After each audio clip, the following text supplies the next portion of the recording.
What is going on, everybody? Today I'm going to briefly give you a motion capture retargeting tutorial, and I'll take you from this basic Destiny 2 setup with the hold fast Destiny Warlock set to this in hopefully under 10 minutes. Basically, we're going to start off with this project file, which I will leave in the description down below so you can actually have a chance to download it and use it for yourself. Basically, what I have set up here is a T-pose, and all of these naming groups are the same as the ones that are for Destiny 2. So this is on the male side, and this is the rig that we'll end up using.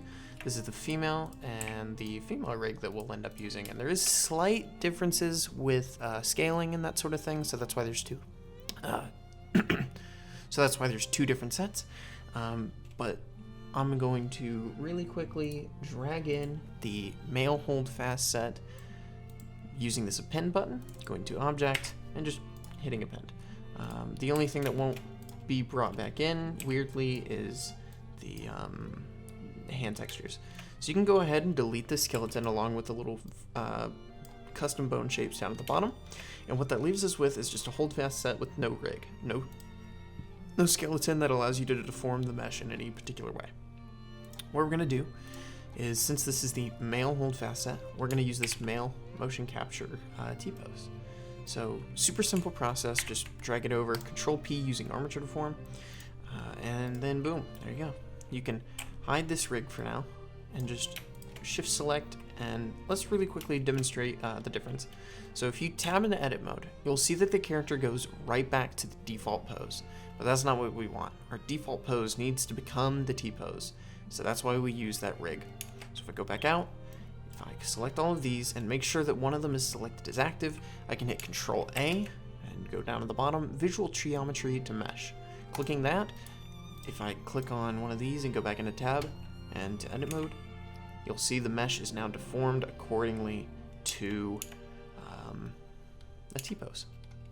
So really quickly, what I'm going to do is select all of these arm pieces because they are a pain in the ass, and I'm going to actually join them together, meaning that they're all one mesh. Now, typically I don't actually recommend this, only because of shading issues, but you know, it's up to you, because some armor has a lot of pieces and some don't. Once again, completely up to you. So I'm just joining these because it's going to suck in the long run. So you can go ahead and delete this first rig, unless you need to use it. Just Alt-P, clear parent, and keep transformations. Just move this over to the side or hide it and save it for later. I'm actually going to hide the female stuff since I don't need that. I'm going to take the motion capture rig, Alt-G, put it back, clear rotation, make sure everything is set up in the same place. I'm then going to select our mesh and then make sure that the rig is the active object, Control P using armature deform, and nothing should happen other than the hands slightly getting wonky.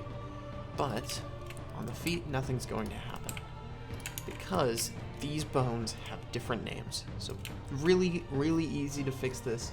All you need to do is just click on this, go into your vertex groups, and add a .IK to almost every single one of them except for toe.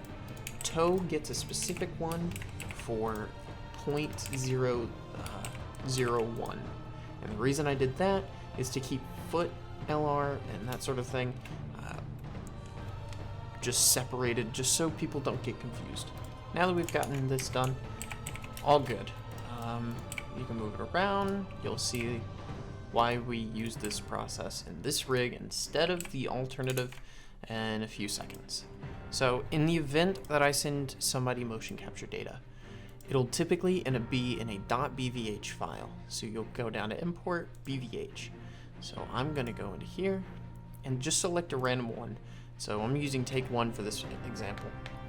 What you'll want to do is these very important import settings. So you'll want to hit scale FPS and updated scene duration.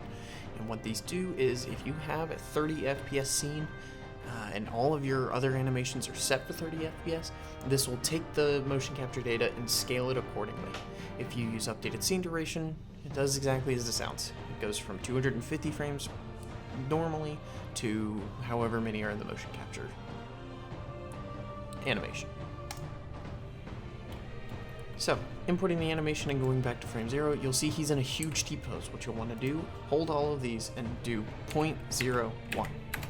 It won't be perfect, but it'll be close enough. So go into Y orthographic, and then scale it up so that these hands on the X line up. If you scale them on the Z, then you can make it so that they line up even closer.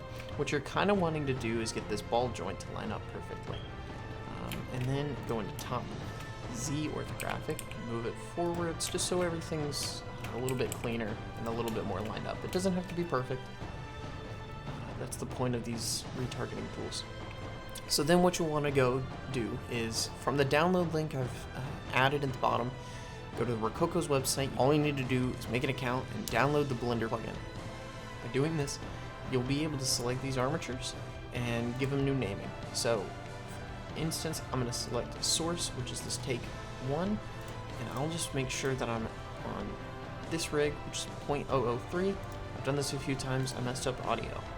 So, build bone list. What that does is just gets all of the naming correct, and I'll also include the custom naming scheme so you have no issues down there. Using the current pose, then retarget, your computer might lag a little bit and Blender might look like it's crashing. Don't worry, it's just the software running its thing.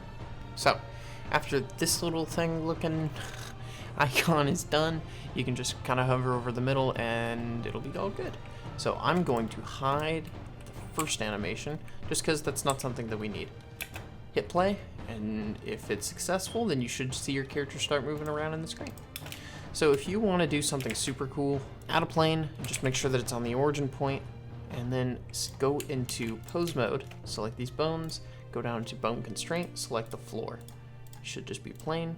Now the offset should be perfect already, or just about. It's motion capture. It's fine. Just move it up and you'll see the legs automatically start bending.